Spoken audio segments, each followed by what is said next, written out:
Aí, agora sim.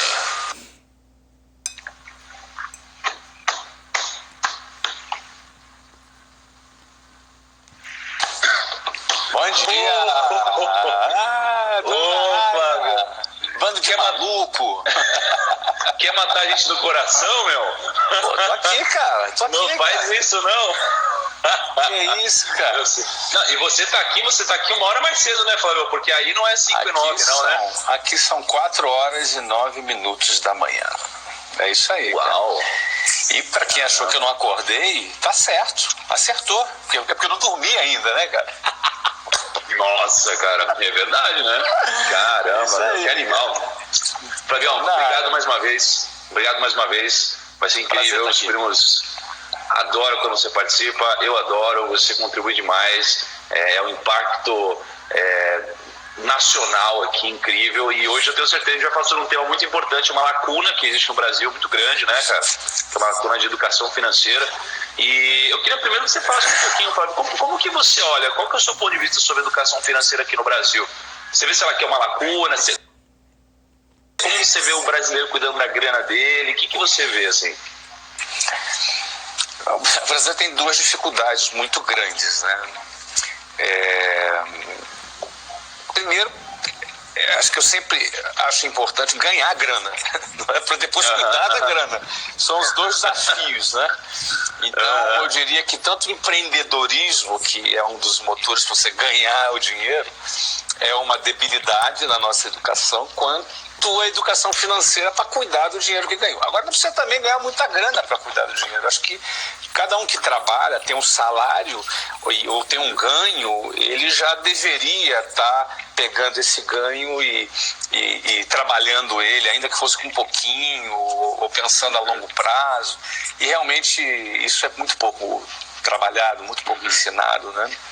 Muito pouco, está fora dos currículos, né? Tá fora dos currículos. Eu acho que a gente sai de faculdade, a gente sai de escola e a gente aprende várias coisas, mas o que a gente definitivamente não aprende é sobre como ganhar dinheiro e gerenciar seu patrimônio, né?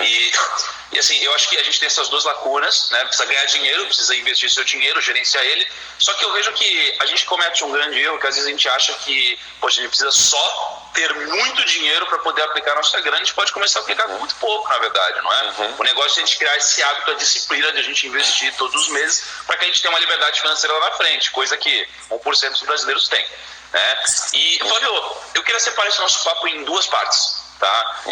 A primeira parte a segunda parte é a que a gente prometeu, não é? A parte de, poxa, como que você gerencia seu capital, como que você investe sua grana, como que você gerencia seu dinheiro. Mas antes disso, eu queria uma introdução sobre como você construiu esse patrimônio, porque você é um cara que saiu do zero, na verdade acho que do menos zero, né, Flávio? Saiu do negativo aí, pelo empréstimo ali, enfim, e você chegou onde você chegou. Então eu queria que você falasse um pouquinho sobre essa trajetória para depois a gente entrar na carteira de investimentos, para a gente dar uma esquentada aqui. Aliás, tá frio aí ou não? Como que tá aí? Cara, acho que tá Não, aqui tá calor, cara. Que hoje fez 39 graus aqui, cara.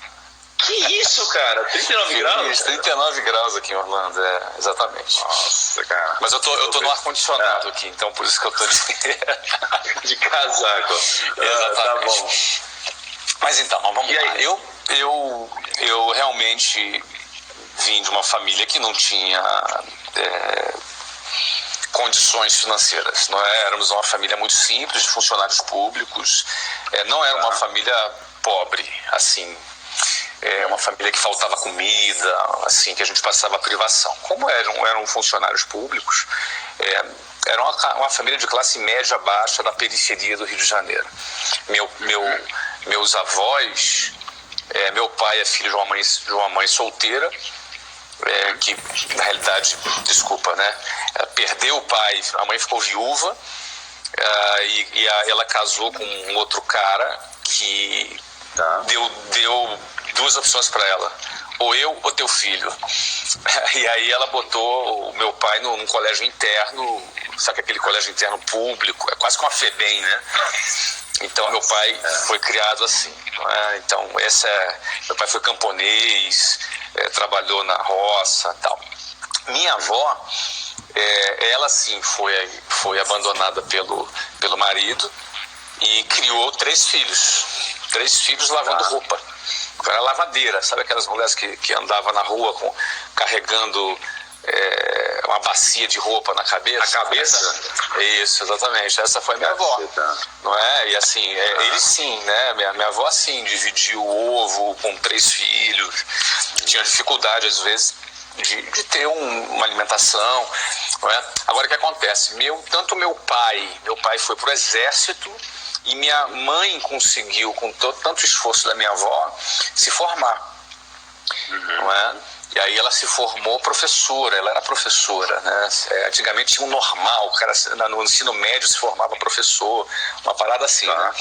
E aí, ou seja, minha mãe conseguiu passar num concurso público para ser professora do Estado. E meu pai, soldado, recruta do Exército, começando ali a seguir carreira. Então, assim, meu pai e minha mãe casam muito cedo, minha mãe casa com 17 anos.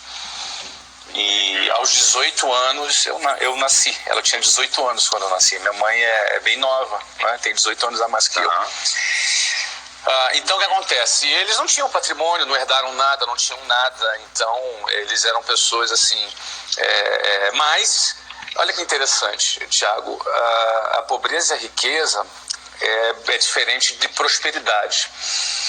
Então eu vejo meus pais, eles sempre foram pessoas que fizeram trabalhos sociais. Então eu nasci num contexto onde eu acompanhava os meus pais fazendo trabalhos sociais. Eles faziam trabalhos sociais na igreja e eu acompanhava eles. Então, no fundo, eu era um garoto de classe média abaixo da periferia do Rio, mas que eu acompanhava os meus pais em projetos sociais, visitando famílias muito pobres, que passavam fome, entendeu? Famílias com crianças que eu dava as minhas roupas velhas para essas crianças vestirem. Então eu era visto como filho de pai rico, então eu me sentia rico, entendeu? Então, porque eu lidava com gente muito pobre. Então os meus colegas com quem eu brincava quando eu era menor eram gente muito pobre. Eu fazia amizade com essas crianças e brincava com eles. Então eu vivi muito em comunidade, em favela, em lugares muito simples, por conta desse trabalho social que os meus pais faziam. Então eu aprendi a trafegar muito, a conhecer a realidade muito drástica da favela e a minha realidade que era de um cara rico, que era um cara... Relativamente, né? Relativamente eu me sentia rico. Então esse é o meu contexto, né? Então, quando eu começo a trabalhar ali, quando eu tenho 19 anos, eu não tenho nada. Flávio, nesse contexto aí ainda, cara... Fica à vontade. Como que era nesse contexto, poxa, sua mãe, seu pai, origem humilde, como que era o contexto da educação financeira no seu caso, por exemplo, que acho que deve ser o contexto da educação financeira na maioria das famílias do Brasil, né, cara? Você tinha isso em casa, assim, ou não? Nem se falava na sua mãe? Não tinha, cara. Nunca tive. Eu sempre estudei em escola pública, tive uma educação péssima, muito ruim, e por causa da escola pública. Agora, eu tive uma coisa muito boa, uma família que os meus pais era muito estruturado, assim, entendeu? Então eu vivi numa família que eu me considerava estruturado, fui muito amado pelo meu pai, pela minha mãe, sabe? Eu era uma pessoa segura da família que eu vivia.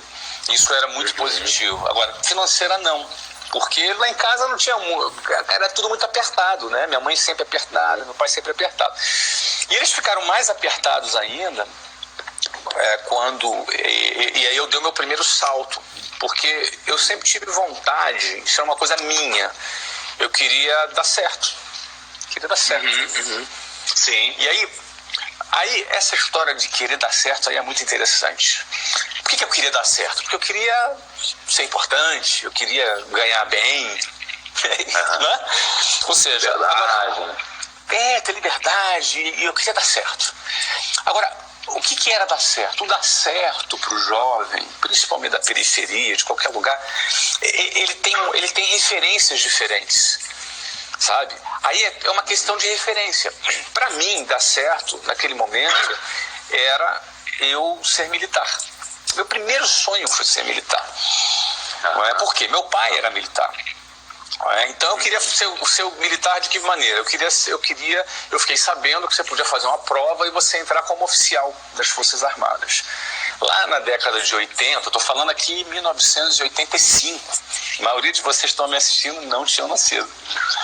1985. Em 1985, a gente estava ali em plena, aquele período de regime militar, então os militares eram muito prestigiados, né? Falei, cara, eu quero ser oficial da Marinha, oficial do Exército, oficial da aviadora. Eu comecei a desejar esse tipo de coisa. Comentei isso com a minha mãe.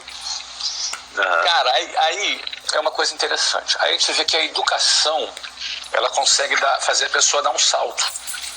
Minha mãe deu um salto pela educação porque ela conseguiu ser professora. No meu caso, a minha mãe pagou o salário dela inteiro, aí é investimento em educação. Ela pagou, ela tinha 2 empregos, uma era professora do estado e a outra professora do município. E professor de estado e município ganha muito pouquinho, até hoje, não é? Tá. O que acontece? O que a minha mãe fez? Ela pegou um salário inteiro de um desses empregos dela para pagar uma mensalidade de uma escola para me preparar para esse concurso. Eu vou resumir, tá? Cara, eu fiquei 3 anos, no primeiro ano eu não passei, no segundo ano eu não passei, no terceiro ano eu passei. Para resumir, muita gente já conhece essa história, mas o que eu queria dizer é que quando eu passei, a minha mãe, ela investiu o salário dela inteiro. Óbvio, depois não deu certo, eu não fui militar, fui convidado a me retirar lá da escola, não era muito... Ainda bem, né? Ainda bem, né? Ainda bem que eles me fizeram esse favor, porque eu mesmo não tinha ali... Era muito novo para tomar essa decisão, não é? E enfim, mas o que eu quero dizer é o seguinte, eu saí de lá, aí eu saí, comecei a vender, aí minha história começa do jeito, no momento que vocês conheceram, né? Eu acho que tem um ponto legal nesse ponto da história, que muita gente às vezes toma um não, é negado, sofre alguma coisa, e a gente percebe só depois que às vezes isso daqui foi melhor para sua trajetória, né? Às vezes fica se martirizando, mas cara, às vezes isso daqui vem pro bem. Não, a minha vida virou um caos, porque meu pai ficou decepcionadíssimo comigo, né? Muito, e com toda razão. Ele falava, quem é expulso não... Eu falava assim, não, pai, eu não dava para aquilo, eu queria saber, quem não quer não é expulso. Enfim, legal. E por aí vai. Mas aí o que acontece? O mais importante que eu queria ressaltar é que eu queria dar certo. Quando aquilo ali não era o meu caminho, eu continuei querendo dar certo. Não é? E aí foi quando eu comecei a vender, foi quando eu comecei a aprendi a vender. Aprender a vender, para mim, ela foi uma declaração da minha independência. Porque eu falei, cara, eu faço a grana, entendeu? Eu gero dinheiro, eu vendendo eu gero dinheiro. Que esse era o ponto. Como é que eu vou gerar dinheiro? Como é que eu vou sair daqui? Uma coisa que me incomodava muito era andar de ônibus cheio. Pô, cara, o cara que mora na periferia, tem aí quase 62 mil pessoas agora nos ouvindo, primo, o que acontece? Certamente um monte de gente aqui anda de ônibus. Um monte de gente aqui anda de ônibus lotado, de ônibus cheio. Pô, isso pra mim era um grande sofrimento, né? E eu, muitas vezes, dentro do ônibus, lotado ali, cara, eu ficava me perguntando, como é que eu vou sair daqui? Eu olhava para um lado, para o outro, olha, cara, eu quero sair daqui. Tinha uma mulher que me apavorava. Você estava incomodado e você queria mudar, né? Isso daqui é importante, não é? Tem gente que está incomodado e não está ali na zona de conforto ali, né? Mesmo incomodado, né? Tinha uma mulher lá que me apavorava, cara. A mulher me apavorava. Ela acho que ela tinha uns 55 anos e ela há mais de 25 anos pegava aquele mesmo ônibus. Nossa, cara. Você não queria ser essa mulher? Eu não, de jeito nenhum, cara. Me apavorava. Eu quero sair daqui. Tem até um primo aqui dizendo, né? Eu ando de bike. Amigo, eu morava a mais de 60 quilômetros do trabalho. Quem mora na periferia do Rio de Janeiro, na periferia de São Paulo, cara, o jogo é bruto. Isso é uma exclusão geográfica. E o que acontece? Como é que você resolve essa exclusão, esse nível de exclusão, esse nível de barreira social gigante? Como é que você rompe esse negócio? Eu precisava ganhar dinheiro, então vender me deu a sensação de poder, me deu uma sensação de estar nas minhas mãos o poder de mudar de vida. Então, assim, meu primeiro foco foi: eu preciso gerar receita. Então, assim, em 1991, quando eu comecei a vender matrícula, 92, 93, 94, 95, é o quê? Foco em gerar receita. Aí o que acontece? O foco em gerar receita está ligado em você aprender a gerar receita. Porque eu aprendi a vender matrícula, depois aprendi a formar pessoas, depois aprendi a gerenciar pessoas, depois aprendi a treinar, fazer treinamento, depois aprendi a liderar líderes. Eu passei por 4 anos num processo de aprendizagem de liderança. E, por outro lado, a Luciana, minha esposa já, que eu casei cedo, ela já estava na área financeira. E trabalhava na área financeira, era auxiliar administrativa nessa mesma empresa. E foi quando, em 1995, eu decidi dar um voo maior. Falei, vou abrir o meu próprio negócio, vou abrir a minha própria empresa. A empresa. Você tinha quantos anos, Flávio? Eu tinha 22 quando eu tomei essa decisão, e quando eu inaugurei eu já tinha 23. Então eu inaugurei com 23, Luciana tinha 20, eu tinha 23. E apesar de gostar muito da empresa, ela já não tinha mais perspectiva, o produto não era um produto tão legal, entendeu? Era bem ultrapassado. E eu falei, olha, eu vou abrir meu próprio negócio. Foi aí que em 95 a gente abriu. Aí não é que a gente investiu tudo que tinha para abrir o negócio. Por que a gente decidiu abrir o negócio? Porque não tinha nada ali. Porque não tinha nada. Eu não tinha, meu pai não tinha para me emprestar, minha mãe não tinha para me emprestar. Tadinha da minha mãe e do meu pai. O salário dela pagava as contas. Não dava. Não tinha nem como ser meu fiador, cara. Mas é engraçado como você não tinha nada, mas você tinha tudo ao mesmo tempo, né, cara? Porque você tinha vontade, você queria vencer na vida e você estava determinado, né? Tem gente que só tem dinheiro. Eu tinha até um pouquinho mais que isso já. Eu já tinha 4 anos de know-how de venda. Isso para mim era um capital intelectual importante, porque tem 2 formas de você abrir um negócio. Você sabe vender muito e tem pouco capital, pode ser que dê certo. Ou tu não sabe vender muito, mas você tem bastante capital. E o meu caso era o primeiro. Eu já era um cara que já tinha mais pegada para venda, mas não tinha capital. E aí o que acontece? A gente abriu. Aí a gente não tinha grana. E a gente até um sócio, um cara que amarelou na hora H. E a gente teve que pegar lá o nosso cheque especial e foi com isso que foi. Não é? Legal. Tudo para e você começou o seu negócio ali, né? Começou o negócio ali. 3 de abril de 95. 3 de abril de 95. Em abril de 95 eu abri a primeira escola. Em dezembro de 95, no mesmo ano, 8 meses mais tarde, eu inaugurei a segunda escola, que foi em São Paulo. Caramba, cara. Essa escola de São Paulo, em 1996, ou seja, um ano depois, tá? 1 ano e meio depois, em 97, essa escola faturava $500 mil por mês. $500 mil por mês. Caramba. 1997. Eu tinha 25. Uma escola? Uma escola. A outra faturava do Rio uns $250 mil por mês. Essa outra faturava $500 mil por mês. Tá. Ou seja, as escolas bombaram, a gente abriu a primeira, a segunda, enfim.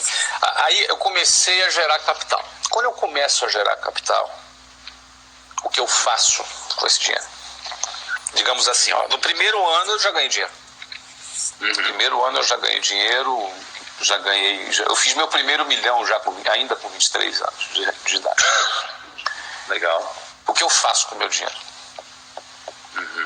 Você questionou isso na época, né? E você não tinha experiência prévia, né, em gerenciar os investimentos, né, Flávio? Foi novidade, então, mas né? Tudo era novidade, cara. A vida foi cheia de novidades naquele momento, né? Mas qual foi o meu? E de novo, eu quero dizer aqui para todo mundo que está me vendo, e nada do que eu esteja dizendo aqui é uma recomendação para ninguém. Tá? Eu acho que a experiência de vida ela é enriquecedora na medida em que você vai avaliar o que se aplica para você ou não. Não é? Muitas das coisas que eu fiz e a maneira que eu fiz talvez fizesse um pouquinho diferente hoje, aqui, um pouquinho ali. Mas eu vou dizer, que alternativas eu tinha? Eu tinha pouquíssimas alternativas. Eu não era um cara que vinha de família bacana, eu não tinha. Cara, ou eu dava certo ou eu me ferrava. Eram essas duas alternativas. Eu me ferrava muito. Não tinha opção de errar, né, velho? Cu na reta. Não podia errar. E aí o que acontece? Eu no primeiro ano, eu já fiz mais de R$1 milhão no primeiro ano. No segundo ano, talvez tenha feito 4 ou 5 milhões já no segundo ano. Foi muito rápido, meu crescimento.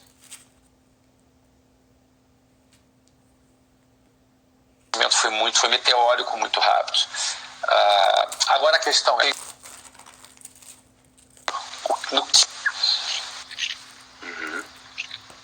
Tá. E aí... Eu investi... Tá. Você está me ouvindo? Deu uma carregada? Tô te ouvindo. Tá. Então, no que eu gastei? Eu investi, vamos dizer 100%, 95%. 5% do dinheiro eu investi na nossa qualidade de vida. A gente mudou, foi morar num lugar bacana, alugado. A gente já não queria comprar nada naquele momento. E assim a gente melhorou muito, deu um salto grande na nossa qualidade de vida, muito grande. E 95% do nosso dinheiro a gente investiu abrindo mais escolas. Tá. Aí, foi um ponto legal que você falou agora, Flávio, que você falou sobre, poxa, eu não queria, a gente alugou um negócio e tal, não estava muito na vibe de comprar um imóvel. E o brasileiro hoje ele tem uma coisa de que, putz, se eu faço 18 anos eu quero ter meu imóvel próprio, né? Só que às vezes o brasileiro não faz conta. Às vezes faz sentido você financiar imóvel em 30 anos, na maioria das vezes não faz, né? Financeiramente falando. Né? Então, no meu caso, por exemplo, só para dar esse parênteses, eu estou no imóvel aqui que está avaliado em mais ou menos 1,1 milhão, tá? Eu pago 3 mil de aluguel, mais 1.500 de condomínio, etc. Se eu fosse financiar esse imóvel, eu pagaria ali em 30 anos. Se eu morasse de aluguel e guardasse o excedente e investisse, em 10 anos eu pagaria esse imóvel. Olha, exatamente. Quando ficar de 10 anos, tem 2, 3. Exatamente. Exatamente. O pessoal precisa fazer mais conta. Mas vamos lá. Eu acho que, cara, já que tu abriu parênteses aí, eu acho que a pior coisa de comprar um imóvel, dependendo da fase de vida que tá a pessoa, ele ficar preso no lugar. Essa é a pior coisa que tem. Porque, cara, o cara é jovem, ele tem que estar liberdade. A liquidez dá para ele liberdade. Não é? Dá liberdade. É o melhor lugar. Eu digo, é melhor lugar. Você se muda de escritório, você morava em 60 km do seu escritório, você pode se mudar para ir a pé. Não tem nada melhor que essa qualidade de vida. Mora perto, isso, não tem nada melhor. Então o que acontece? Eu investi 95% do meu dinheiro em abrir escola. Eu abri 24 escolas em 3 anos. Era uma nova escola inaugurada a cada 45 dias.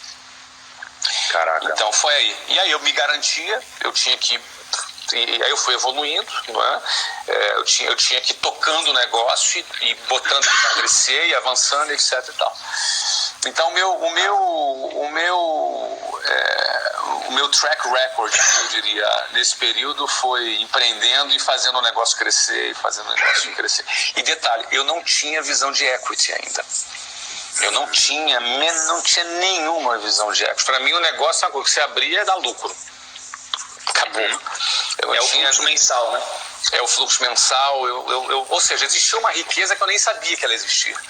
Que o equity é uma riqueza que eu nem sabia que ele existia. Eu vim descobrir o equity em 2008.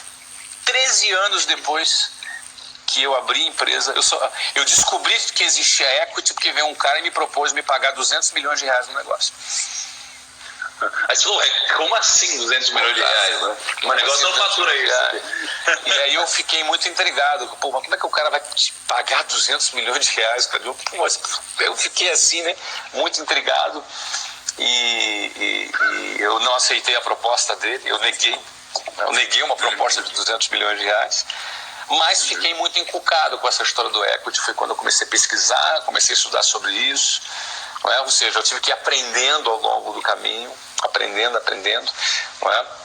Aí foi quando eu entendi que existia uma riqueza chamada equity, que é o valor do seu negócio, independentemente do lucro ou do fluxo de caixa que você tenha, mas o valor patrimonial daquele negócio que você está construindo, aquela marca, aquele patrimônio, aquilo tudo tinha um valor que era muito importante, não é? Show. E aí, enfim, Você quer interromper e já puxar o... Então, na verdade, aí eu queria perguntar o seguinte, poxa, aí você teve toda essa trajetória, você teve essa infância, pouca educação financeira, mas muito carinho, muito amor, apoio da família, você começou a vender, começou a ganhar dinheiro, começou a gerar um fluxo mensal, abriu sua primeira escola, depois abriu outra escola, começou a ter muito resultado, começou a ter um número grande de escolas, aí uma coisa assim dando na sua cabeça, te ofereceram 200 milhões, falou, putz, tem um negócio chamado equity, aí o seu negócio você negou, continuou crescendo, e aí em algum momento você vendeu o seu negócio, né?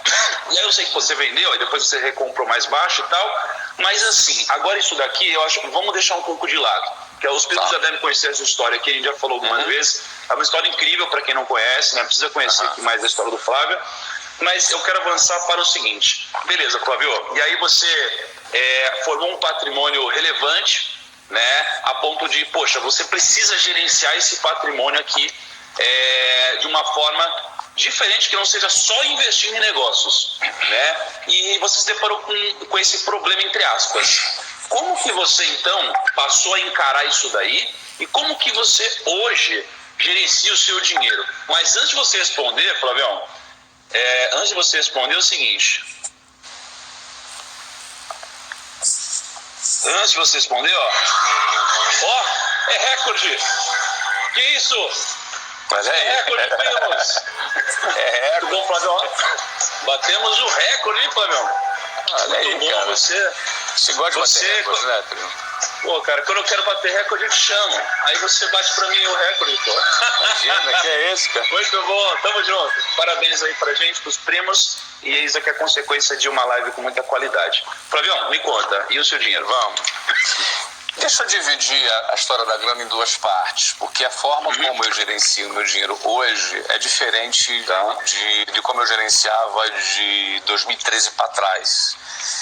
Tá. Deixa eu falar um pouco 2013. sobre como eu administrava de 2013 para trás e de agora. Por que 2013 para trás? 2013 foi quando eu tive uma injeção muito grande de liquidez, quando eu vendi a WhatsApp.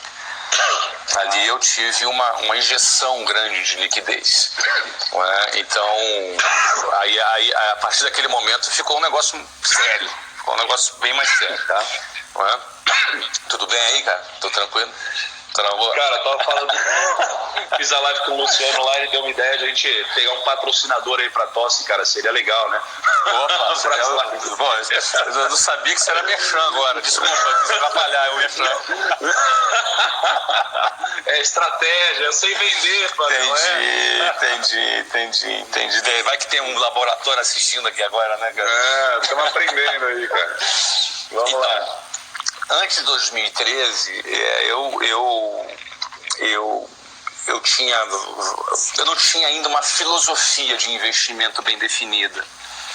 E quando você não tem uma filosofia de investimento bem definida, você comete erros.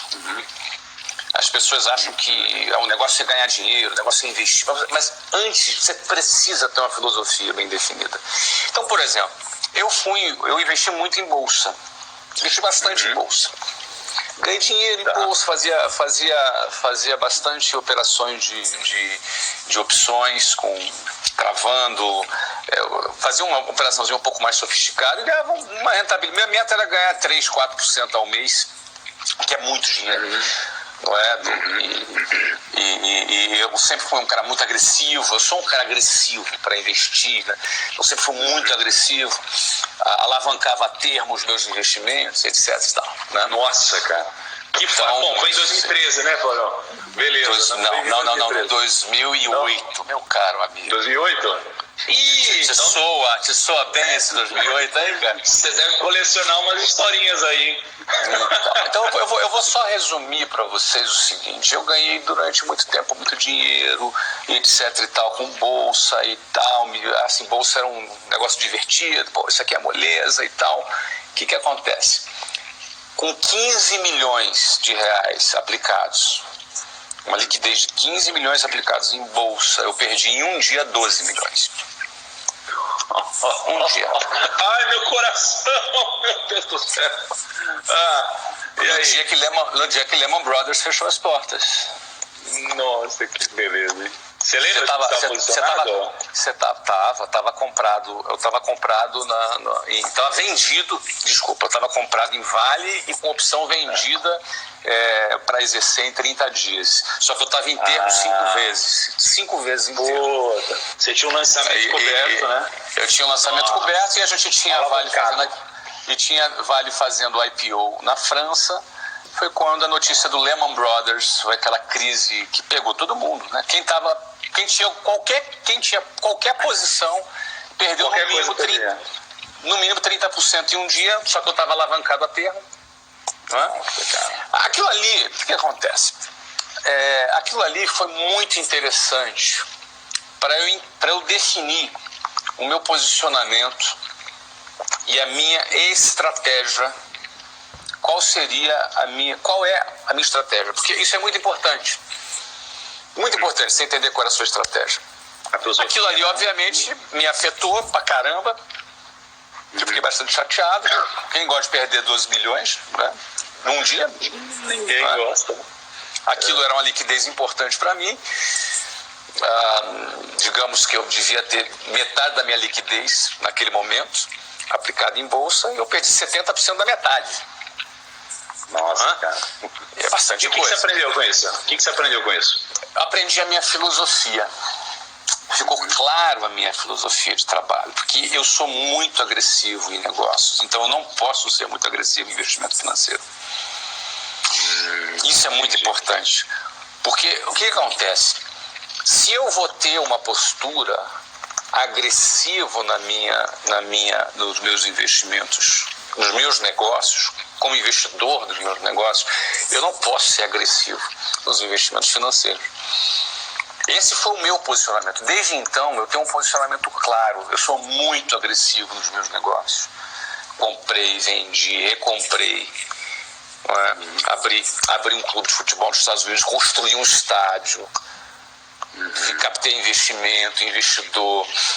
Trouxe Goldman Sachs junto para investir no estádio, que fez o financiamento do estádio. Sim. Ou seja, é tudo muito rápido e bastante ousado. Agora, eu estou gerindo, eu tenho controle do negócio. Eu tenho todas as inside informations, todas as informações internas, porque eu sou o gestor, sou o dono. Não é? Ou seja, eu sou um investidor que também sou o gestor que tem todas as informações do negócio. Poxa, que coisa boa! Né? Já pensou se você tivesse essas informações da empresa? Todas as informações privilegiadas. Não pode. A lei não deixa. Agora, eu quando sou investidor da minha própria empresa e sou o gestor, eu tenho. Então, eu gosto de ser arrojado nos investimentos. Então, a partir de então, aí agora eu estou vindo para os dias de hoje, eu tenho o meu posicionamento, meu investimento. Como é que eu invisto o meu dinheiro? Eu invisto em posições mais conservadoras. Eu sou mais conservador nos meus investimentos financeiros. Flávio, antes de entrar nessa parte agora, nesse detalhamento, né, depois da sua filosofia de hoje, eu só compartilhar uma coisa que aconteceu comigo também, que me fez aprender, que foi muito semelhante, com um patrimônio um pouquinho diferente ali na época, mas tem a ver com alavancagem, né? Pô, você alavancou, você estava a termo 5 vezes e tal. Isso daqui, a gente tem que tomar muito cuidado, porque no mercado financeiro, a gente, na verdade, tem que correr risco, mas a gente não pode correr o risco da ruína, né? Que é o risco de você sair do jogo. E quando você corre o risco de sair do jogo, você tem que tomar cuidado, porque você pode acertar na maioria das vezes. Se você errar uma vez, você está fora. E comigo, eu quase saí do jogo também.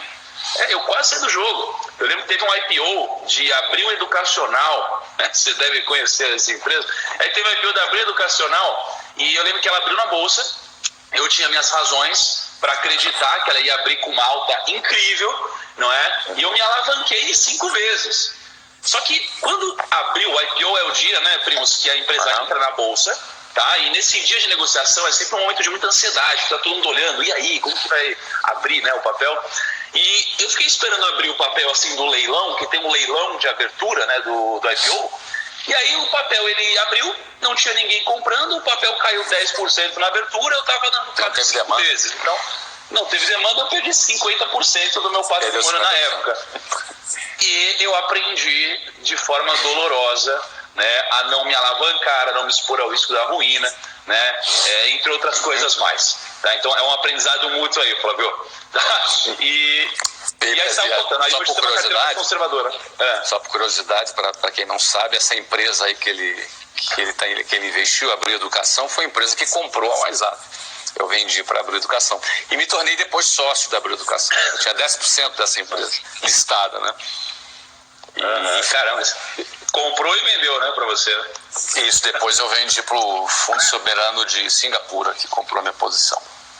Mas enfim, senhores, eu aprendi que você mais tem conservador que ter, nos investimentos. Você tem que, como você tem a sua carteira, você vai ter um pedaço dela.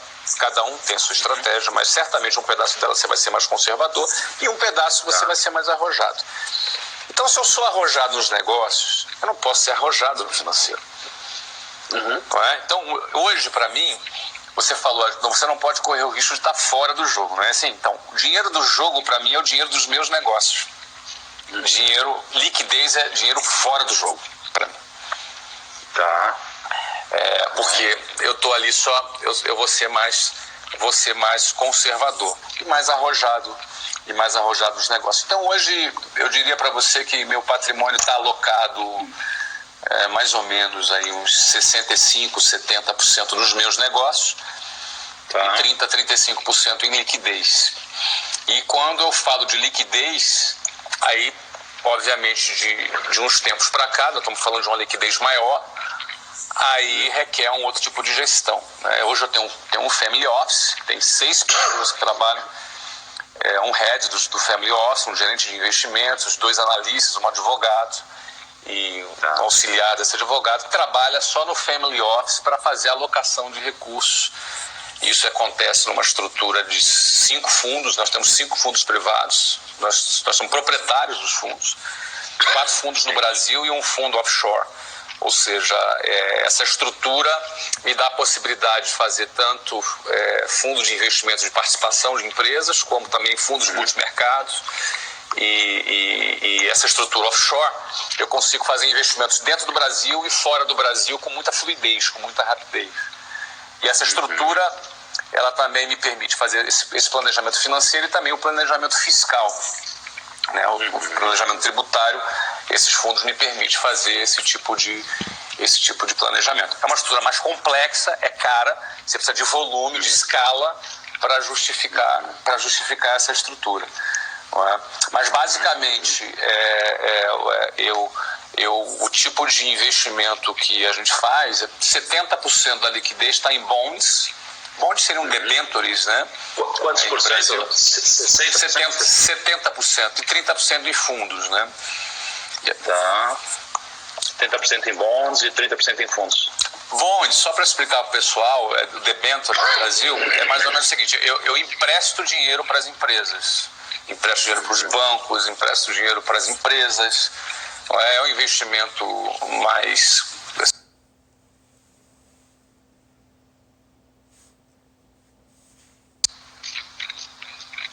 Bonds desses bancos, né? Em outras palavras, via Estados Unidos. Via offshore. Em dólar, né? Tudo em dólar. Tá? Esse é um outro ponto. Dependendo da sua estratégia, você vai ter que escolher qual é a moeda que você vai estar.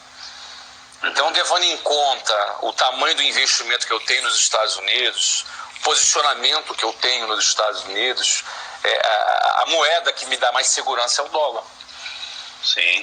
Mediante os meus compromissos nos Estados Unidos, eu não posso correr o risco, por exemplo, de não ser aprovada uma reforma da Previdência, por exemplo. E você que hoje está mais exposto aqui sua moeda, né? E hoje eu estou exposto numa moeda cheio de compromissos nos Estados Unidos e está exposto numa moeda que o dólar pode saltar para 6, 7 reais.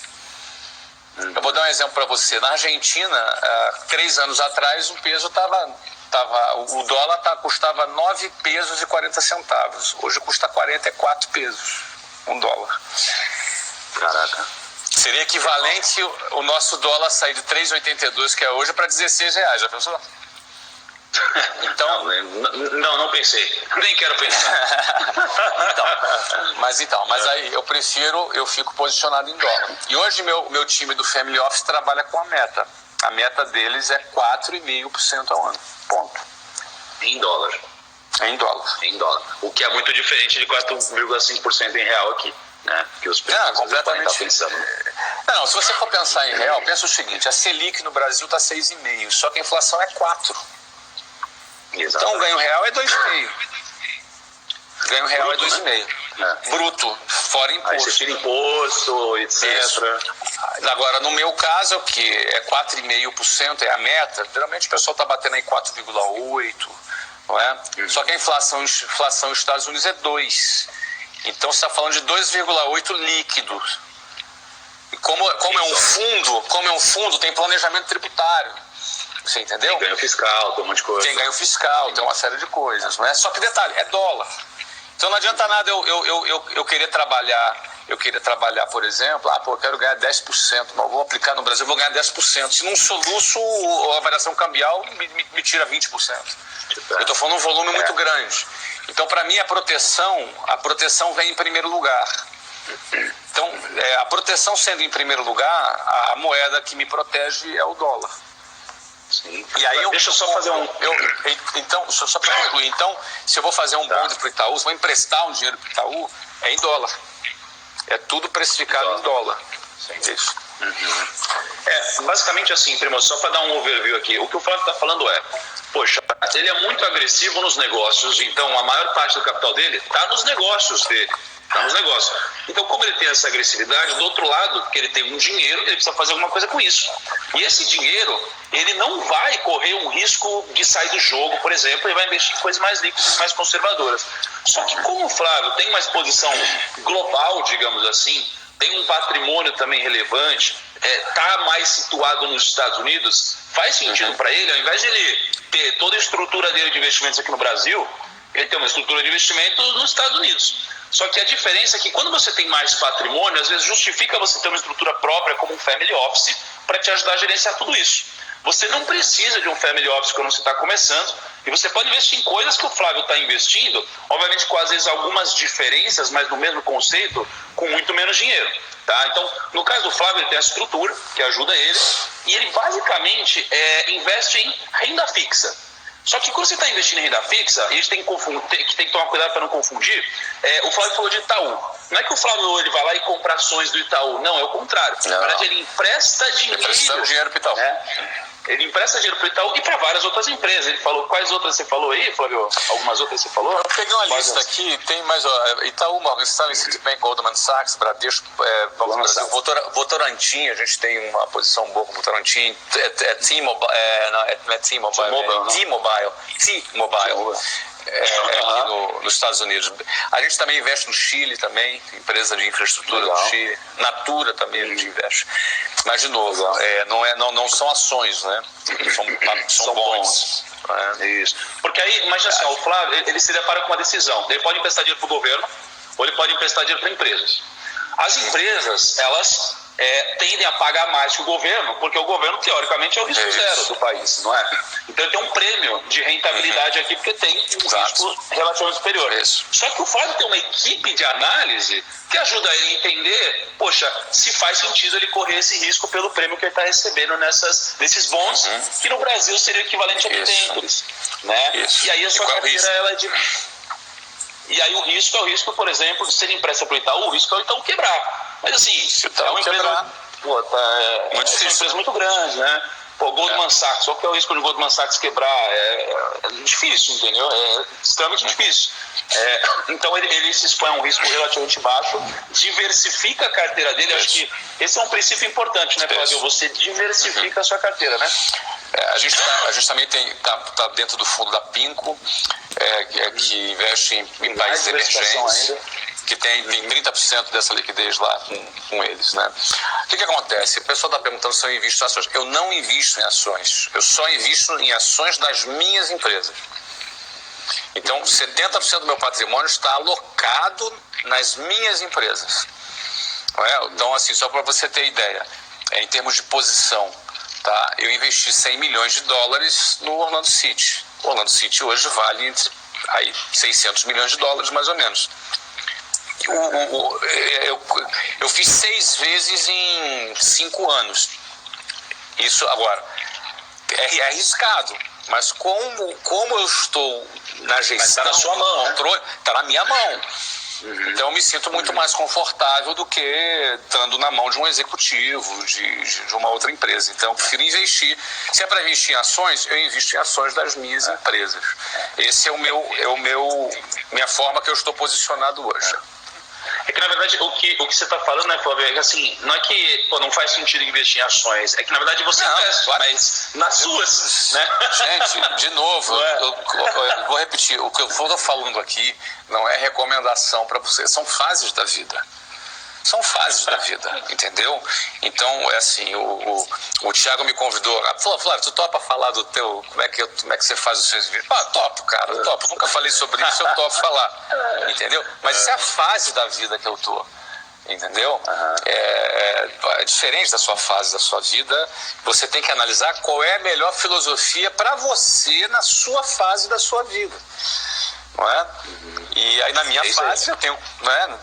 Na fase que eu tô é diferente, não é uma outra fase, Eu acho que é interessante falar uma coisa também, Flávio, que às vezes o pessoal tá pensando, poxa, mas eu não tenho $1 bilhão, sabe? Eu não tenho $1 bilhão, eu não vou conseguir investir bem. Não, você consegue, porque na verdade o Flávio ele investe em bonds, né? E você pode investir em bonds, assim, sei lá, com R$1.000 no Brasil, talvez nem isso. A questão é que o veículo que o Flávio tem por trás, que é para ele investir através de fundo, family office dele, vai gerar alguns ganhos tributários aqui que você não vai ter. Não, mas você investe em lugares semelhantes ao dele. Mas eu tenho custos que também você não tem. Eu tenho seis funcionários de alto calibre qualificados para investir o meu dinheiro. Então, no fundo, eu vi aqui uma pessoa perguntando qual é a corretora. Não tem a corretora. Eu tenho o meu próprio fundo, é particular, é privado meu fundo. E a gente faz através desse veículo que tem aí uma série de planejamentos que, no final das contas, pelo volume que a gente tem, faz sentido. Não é? E hoje eu estou bastante... Agora, vai mudar, Thiago. Por que vai mudar? O que você está falando? Porque a minha liquidez, a minha estrutura tende a mudar. Porque a tendência é a minha liquidez ir aumentando cada vez mais. Até um ponto de minha liquidez ser bem maior do que as empresas e tal. E aí, nesse momento, a gente tem um outro tipo de investimentos. O colega está perguntando o que é debêntures. Debêntures é bonds. Debênture é quando uma empresa... Deixa eu tentar explicar. Uma empresa precisa de dinheiro para investir, para fazer alguma coisa. Aí ele não está no momento para fazer um IPO, que ele vai oferecer ações para o mercado comprar as ações dele. Aí o que ele vai fazer? Ele pode lançar no mercado um papel de uma dívida para captar, vai pedir dinheiro emprestado para o mercado. E aí quando entra investidores como eu, e tem outras pessoas que compram esses papéis e emprestam dinheiro para essa empresa. Sim. É um empréstimo. Aí estabelece ali uma taxa. Os parâmetros emprestam. Os parâmetros, quem topa vai lá e empresta o dinheiro para a empresa. A gente precisa saber, na verdade, por que uma empresa abre capital, né? Por que uma empresa começa a negociar na bolsa? Geralmente ela faz isso porque ela quer captar recursos para poder investir nela mesma e crescer mais. Só que ela pode captar dinheiro e para isso ela vai ter que ter sócio, né? Vai ter que dividir lucro no futuro, ou ela pode pedir um dinheiro emprestado para alguém. Pagar um spread. Só que aí ela pode pedir dinheiro emprestado no banco, ou ela pode pedir dinheiro emprestado no mercado, para investidores como você, como eu, né, que vão topar emprestar para essa empresa uma taxa que já dada ali, né? Então isso é interessante. Inclusive, Flávio, eu preciso fazer um vídeo sobre family office depois, porque tenho certeza que tem muitos primos boiando. Vou fazer um vídeo sobre family office aí para explicar como é futuros ganhos tributários. Flavião, olha, cara, a gente se deixar, a gente fica aqui até o almoço, cara, porque tá muito incrível, de verdade. Flavião, me dá uma última mensagem aí para os primos que estão começando a investir, tá começando a trilhar essa jornada do mercado financeiro. E é isso aí, daquele jeito que só você sabe dar, cara. Bom, primeiro eu quero mandar um abraço para você, maluco, que acordou agora de madrugada para me ouvir. Eu me sinto muito lisonjeado quando você troca um pedaço do seu sono para a gente estar junto aqui, tá? Muito obrigado por esse carinho e mando um abraço para você, desejo todo sucesso para você. Sobre a pergunta do Thiago, eu quero dizer o seguinte, né? Focar em duas coisas: como ganhar mais dinheiro, como aumentar a tua renda, como aumentar a tua receita e como administrar melhor essa receita. Então eu sempre falo, você é vendedor, meu caro amigo. Você é vendedor. Porque você vende, mesmo que você seja funcionário de uma empresa, você vende teu tempo. Então, tu é vendedor também. Você está vendendo teu tempo. Se você tem um negócio, você está vendendo o seu produto. Se você tem uma empresa de serviço, você está vendendo o seu serviço. Então, você é vendedor. Vender é uma coisa que não te dá limite. Então, eu te sugiro, mesmo que você trabalhe numa empresa, arruma um produto para você vender, cara. Vende alguma coisa, compra carro, vende carro, compra relógio, vende relógio. Não importa, mesmo que seja coisas pequenininhas, começa vendendo, e busca um negócio, não é? Eu gosto de empreendedorismo, eu sou fã do empreendedorismo. Eu, se tivesse 18 anos hoje, ia dar um jeito de abrir um negócio. Enfim, não me espanta o medo do risco. Mesmo no Brasil, eu acho o Brasil sensacional para empreender. Eu acho sensacional, com todos os problemas do Brasil, com todas as maluquices do país, com todas as contradições. Eu gosto de empreender no Brasil. Tanto é que eu empreendo no Brasil desde 1995. Já são 24 anos empreendendo no Brasil. Tenho muito custo trabalhista. Cara, tenho 10 mil funcionários. Dá, não é? Dá para ter. Mesmo com imposto, dá. Sempre dá. Não é? Então, o Brasil é um país bacana para empreender. Esse é o primeiro ponto, né? Você trazer possibilidade de você ganhar mais. E sobre você gerir, de forma bem resumida, Thiago, o que você faria? Eu quero te fazer uma pergunta. O que você faria se você perdesse seu emprego hoje? Você ganha, vamos supor, você ganha 50 mil, ou se você ganha 5 mil reais por mês, 6 mil, 3 mil, 4 mil, seja lá o que você ganha. O que acontece se você perde seu emprego hoje? Você faria o quê? Você que está me ouvindo aí, do outro lado aí. Às vezes você ainda na cama, de repente, que acordou, está me vendo ali no celular. O que você faria? Eu vou dizer para você, se você ganhar um salário de 5 mil reais, sabe o que você vai fazer? Você vai cortar geral os teus custos, você vai decepar, você vai cortar tudo. Você tentar viver ali com um pouquinho para fazer teu seguro-desemprego, esticar o máximo possível, você é correr atrás. É isso que você vai fazer. Você é se virar, tu ia dar um jeito. Isso significa que você tem o poder de se virar. O que eu quero dizer com isso? Viva com no máximo 80% do que tu ganha, meu cara. Só se você ganhar muito pouco. Se você ganhar um salário mínimo, aí não dá. Aí realmente não dá. Mas se você ganhar um saláriozinho razoável, cara, corta geral. Viva no máximo com 80% do que tu ganha. Para os 20% você investir. 20% você investe. Mas não dá, Flávio, eu não consigo. Cara, o que você faria se perder seu emprego? Você não ia dar um jeito? Então para pensar se por 20 anos você só viver com 80% do que tu ganha. Para pensar. Não é? Óbvio, isso aqui não se aplica para quem ganha muito pouco, um salário mínimo, não se aplica. O cara tá ali, ganha menos do salário mínimo. Ganha uns 3 pau, 4 pau, 5 pau, 6 pau. Dá sim. Você tem que sair do consumismo e você entrar e pensar na sua independência financeira a longo prazo. Você vai botar o dinheiro para trabalhar para você. Compensa. O poder dos juros sobre juros é fantástico. E aí, cara, saiba do seguinte, se tu perdesse teu emprego, tu não ia dar um jeito? Então não espera perder o emprego, dá um jeito agora. Viva só com 80% que tu ganha. Faz a conta, faz uma planilhinha no Excel, vê quanto que você, em 30 anos, o que isso representa na tua vida. Se você conseguir trabalhar empreendendo e ganhar mais, cara, aí melhor ainda. Tá bom? É isso aí. Valeu, Thiago. Muito obrigado. Um abraço para todos vocês aí. Boa semana, hein? Flavião, tamo junto. Já te mandar uma mensagem, velho. Valeu. Valeu, gente. Um abraço, hein?